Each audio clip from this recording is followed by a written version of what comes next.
इन कंकालों में बाहर से आने वाले कोई भी अवशेष डॉक्टरों को, मेडिकल साइंस को प्राप्त नहीं हुए। मैक्स मुलर ने अपने पत्र में लिखा कि मैं अपने जीवन के 100 वर्ष भारतीय संस्कृति को समझने और संस्कृत भाषा को सीखने में लगा सकता हूं। तो भारत का इतिहास लिखते समय भी उन्होंने ये चूक की कि इसी थॉट को एक्सेप्ट कर लिया कि आर्य ईरान और इराक से, मिडिल ईस्ट से चलकर भारत आए थे। परंतु आज सनातन धर्म पर लगे इस आक्षेप को मैं वैज्ञानिक प्रमाणों के साथ ध्वस्त कर दूंगा, जिससे आप स्वाभिमान से कह सके कि हमें गर्व है कि हम हिंदू हैं। चलिए भारतीय धर्म सभ्यता सनातन धर्म पर लगे इस आक्षेप को ध्वस्त करने का अभियान आरंभ करते हैं। नमस्कार। साइंस इन हिंदुइज्म में आप सभी दर्शकों का हार्दिक अभिनंदन और स्वागत। आज बहुत लंबे समय के बाद मैं साइंस इन हिंदुइज्म में कोई वीडियो लेकर आया हूं। उसका कारण सिर्फ इतना था कि पिछले काफी समय से मैं काफी व्यस्त था, कुछ ऐसे कार्य कर रहा था जो समाज के लिए और मेरे अपने लिए बहुत आवश्यक थे। इन दिनों मेरी कुछ बुक्स प्रकाशित हुई। कैकेयी श्री राम वनवास केवल 14 वर्ष क्यों, यह आप सबने सुनी होगी और पढ़ी भी होगी कुछ लोगों ने। इन वजहों से ही मुझे आपसे संपर्क करने, नए विषयों पर वीडियो बनाने का अवसर नहीं मिला। पर आज एक ऐसा विषय सामने आया कि मैं स्वयं को रोक नहीं पाया और आपके पास आ गया अपनी नई वीडियो के साथ। एक आरोप है, एक हमारे हिंदू धर्म सनातन धर्म के स्वाभिमान पर ठेस पहुंचाने का कार्य है, जो पिछले लगभग 200-300 वर्षों से भारत में होता आया है। और बहुत सारे लोगों ने इस बात को स्वीकार कर लिया कि ये जो बातें 200-300 वर्ष पहले कही गई थी वो सच है। राष्ट्रीय स्वयंसेवक संघ की 100 वर्षों की यात्रा पर बोलते हुए सरसंघ चालक परम श्रद्धेय प्रातः स्मरणीय मोहन जी भागवत ने भी इस बात को स्वीकार कर लिया। तब मुझे ऐसा लगा कि अब मुझे इस पर निश्चित रूप से बोलना चाहिए और आप तक इन विचारों को पहुंचाना चाहिए, क्योंकि हर हिंदू के मन में यह प्रश्न चुभता है कि क्या हिंदू धर्म की स्थापना करने वाले ईरान से या फिर मिडिल ईस्ट से चलकर भारत आए और उन्होंने यहां पर आर्य संस्कृति की स्थापना की। वो जो लोग घुड़सवार घोड़े पे बैठकर ईरान से भारत आए थे, जो आर्य बन गए, उन्होंने यजुर्वेद, सामवेद, ऋग्वेद और अथर्ववेद की रचना की। उन्होंने उपनिषदों की रचना की। उन्होंने हमारे कर्म कांड और पूजा पद्धतियों की रचना की। उन्होंने हमारे विज्ञान और ज्ञान को हमें दिया। कहां से आरंभ होती है बात? इसकी तह में जाने के लिए हमें सबसे पहले चलना पड़ेगा 1765। ईस्ट इंडिया कंपनी में सर विलियम जोन्स, जो एक भाषा विज्ञानी थे, भारत आए और कलकत्ता में न्यायाधीश के पद पर सुशोभित हुए। वे एक सामान्य व्यक्ति थे। उनका उद्देश्य हिंदू धर्म को ठेस पहुंचाने का अब तक ऐसा प्रमाण नहीं कि नहीं रहा। उन्होंने कोई ऐसा कार्य नहीं किया। बंगाल एशियाटिक सोसाइटी की स्थापना भी उन्होंने की और बहुत अच्छे अच्छे काम किए। उनके ऊपर अब तक कोई आक्षेप नहीं है। पर एक आक्षेप है, उस भाषा विज्ञानी सर विलियम जोन्स ने फारस में बोली जाने वाली फारसी भाषा और संस्कृत में समानताएं ढूंढी और ये क्लेम कर दिया, ये आरोप लगा दिया कि संस्कृत भाषा और संस्कृत बोलने वाले आर्यंस इराक, ईरान और मिडिल ईस्ट से चलकर भारत में आए। उस वक्त कोई बहुत बड़ा हल्ला भी नहीं हुआ। बहुत ज्यादा लोगों ने उनकी बात पर ध्यान भी नहीं दिया। भारत गुलाम था, अंग्रेज जो चाहते थे कर रहे थे। खंडन नहीं हुए उस समय और ना ही किसी ने बहुत ज्यादा ध्यान दिया। पर उसके लगभग 100 वर्ष बाद 1947 में एक जर्मन निवासी जिसका नाम था Max Muller east India company में वेतनभोगी कर्मचारी के रूप में नियुक्त हुआ। देखिए, मैक्स मुलर कभी भी भारत नहीं आया।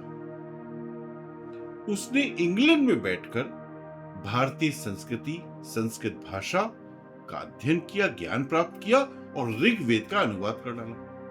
हालांकि उनके अनुवाद को कभी भी भारतीय समाज ने स्वीकार नहीं किया, लेकिन मैक्स मुलर ने सर विलियम जोन्स के थॉट को हाथों हाथ लपक लिया। और इसके पहले कि मैं उनके थॉट को आपके संग साझा करूं, मैं आपको बताना चाहता हूं कि मैक्स मुलर का चरित्र क्या था।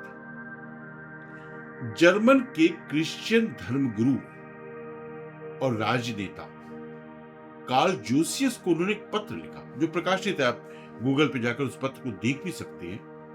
मैक्स मुलर ने अपने पत्र में लिखा कि मैं अपने जीवन के 100 वर्ष भारतीय संस्कृति को समझने और संस्कृत भाषा को सीखने में लगा सकते हैं। अपने पत्र में वो आगे लिखते हैं कि मैं भारतीय संस्कृति का उपासक नहीं बनने वाला हूं, मैं संस्कृत का विद्वान नहीं बनने वाला हूं। मेरा उद्देश्य निश्चित है। मैं भारतीय सभ्यता संस्कृति के बीच से पुरोहितवाद को, संत परंपरा को उखाड़कर फेंक देना चाहता हूं। मेरे जीवन का एक ही उद्देश्य है, मैं भारत में ईसाई धर्म का प्रचार और प्रसार करूं। इस प्रचार प्रसार के लिए हिंदू धर्म, सनातन धर्म और हिंदुओं के मानस पर ठेस पहुंचाना, ठोकर मारना उनके लिए आवश्यक था।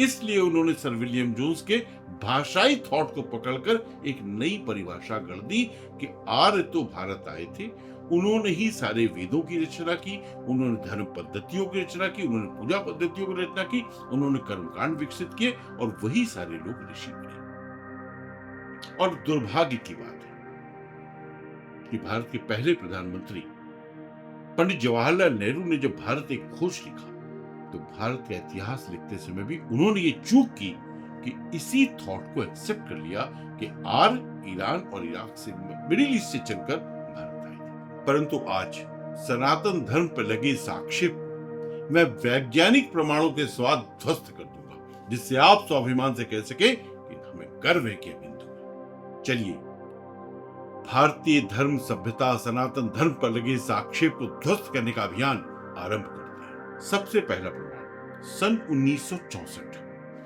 हिसार, हरियाणा का एक शहर है जहां पर एक जगह राखी गढ़ी, जहां पर आर्कियोलॉजिकल सर्वे ऑफ इंडिया ने, ASI ने उत्खनन शुरू किया, खुदाई शुरू की और उस खुदाई में ASI को कुछ कंकाल प्राप्त हुए। 1964 से 2020 तक ये लगातार खुदाई का अभियान, उत्खनन का अभियान चलता रहा और लगभग 64 कंकाल, स्केलेटन्स ASI को प्राप्त हुए। उन्होंने भारत की सबसे प्रतिष्ठित लैब से इनका DNA टेस्ट करवाया और इस DNA की रिपोर्ट ने इन दोनों थ्योरीज को, जो मैक्स मुलर ने बनाई और सर विलियम जोन्स ने बनाई, पंडित जवाहरलाल नेहरू ने लिखी, ध्वस्त कर दिया। क्योंकि DNA 3 बातों पर बहुत ज्यादा प्रकाश डाल रहा था। पहली बात, ये अवधि लगभग वही है जिस समय मैक्स मुलर आर्यंस के भारत आने का समय निर्धारित करते, अर्थात ईसा से 1000 से 1500 वर्ष पूर्व के। ये सब कंकाल उसी समय के थे। इन कंकालों में बाहर से आने वाले कोई भी अवशेष डॉक्टरों को, मेडिकल साइंस को प्राप्त नहीं हुए। ये भारत के मूल निवासी थे, विकसित लोग थे, संस्कारी और तेजस्वी मेधा रखने वाले थे। ये DNA कह रहा है, मैं नहीं कह रहा हूं। तो मैक्स मुलर साहब का यह वैज्ञानिक खंडन निश्चित हो आगे चलते हैं। मैक्स मुलर ने अपनी बातों में एक बात कही जिसको पंडित जवाहरलाल नेहरू भी स्वीकार करते हैं कि मध्य एशिया से आने वाले घुड़सवार जिन्होंने यहां आकर यहां के सारी देवी देवताओं की स्थापना की, जिसमें ब्रह्मा भी थे, विष्णु भी थे और शिव भी थे, माता पार्वती भी थी, माता लक्ष्मी भी थी, माता सरस्वती भी थी। उन्होंने बनाए, देवता थे नहीं। हमारा ऐसा मानना है कि देवता से हम बने। वो कहते हैं उन्होंने देवताओं को बनाया। लेकिन मैक्स मुलर साहब, एक प्रश्न का उत्तर दीजिए। आपने जो अवधि बताई है ईसा से 1000 से 1500 वर्ष पूर्व, तब इस भूमि पर शिव नहीं होनी चाहिए थे, माता पार्वती नहीं होनी चाहिए थी, परंतु सिंधु घाटी की सभ्यता की खुदाई चाहे वो मोहनजोदाड़ो में हुई हो, चाहे वो हड़प्पा में हुई हो, चाहे धौलावीरा में हुई हो, या फिर राखी गढ़ी में। बड़ी मात्रा में पशुपति मोहर प्राप्त। पशुपति मोहर क्या था?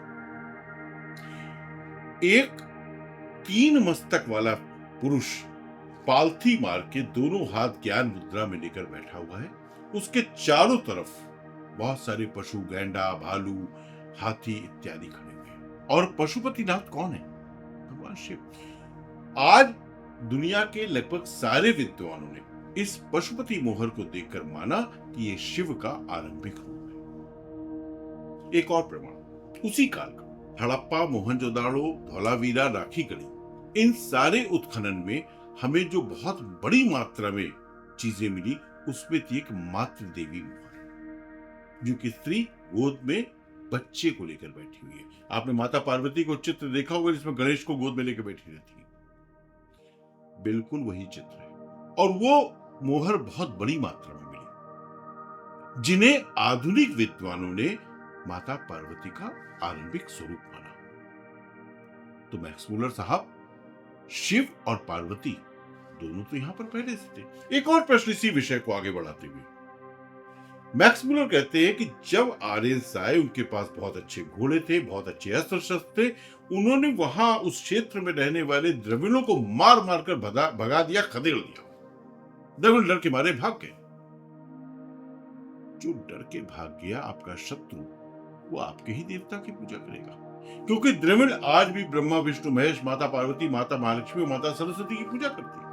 और उत्तर भारतीय ब्रह्मा, विष्णु, महेश, माता पार्वती, माता महालक्ष्मी और माता सरस्वती की पूजा करती है। तो शत्रु की पूजा तो कोई नहीं करेगा, क्योंकि शत्रु की पूजा करने का मतलब है पराजय, धर्म को बदल लेना।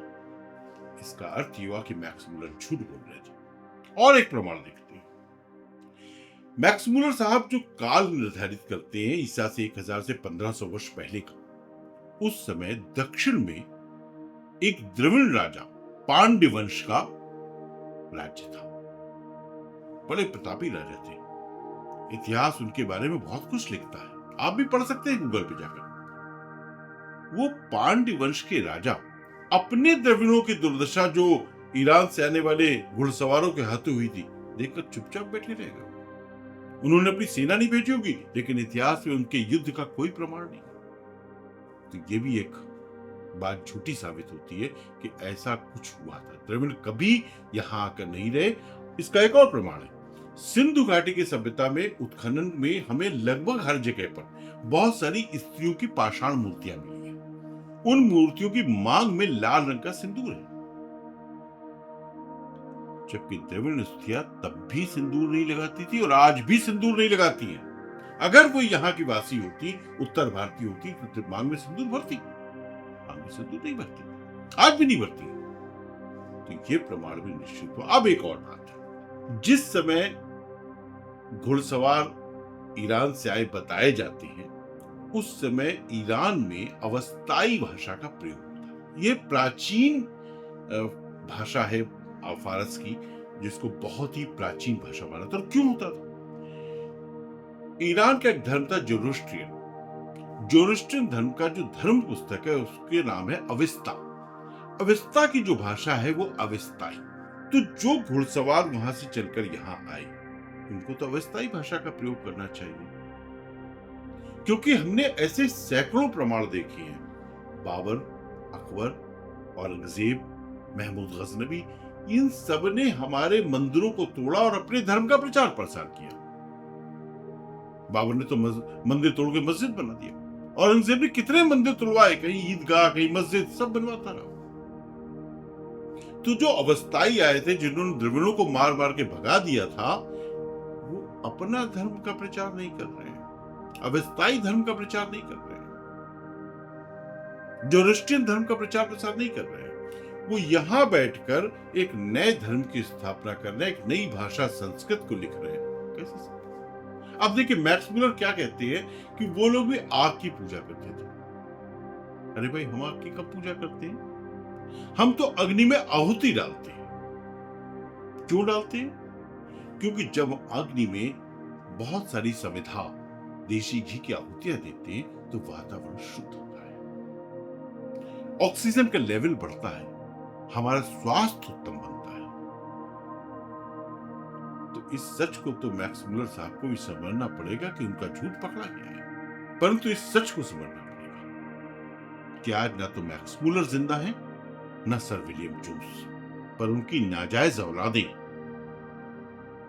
वो वामपंथी इतिहासकारों के रूप में, वो भारत के स्वाभिमान को ठोकर पहुंचाने के कार्य करने वालों में हर गली में देखने को मिल जाएगी। और मैं उन सबको चुनौती देता हूं कि इस विषय पर जब भी इच्छा हो, आप इस वीडियो में आकर मुझसे तर्क वितर्क कर सकते हैं, कुतर्क कर सकते हैं, मैं उत्तर दूंगा और वैज्ञानिक प्रमाण दूंगा, पर सनातन के स्वाभिमान पर ठेस नहीं पहुंचने दूंगा, हिंदू के स्वाभिमान पर ठेस नहीं पहुंचने दूंगा, क्योंकि ये विश्व का सबसे प्राचीन धर्म है। इसने विश्व को जो कुछ दिया है वो शायद विश्व को कोई दूसरा धर्म नहीं दे सकता है। आज भी अंतरिक्ष की गणना करनी होती है तो हमारा पांचांग आकर देखते हैं। इस धर्म को ठेस पहुंचाना, ठोकर पहुंचाना बड़ा सरल था, अब नहीं है। अब ठेस पहुंचाओगे तो अपना मुंह दिखाने काबिल नहीं रहोगे। इन शब्दों के साथ गर्व से कहो, हम हिंदू।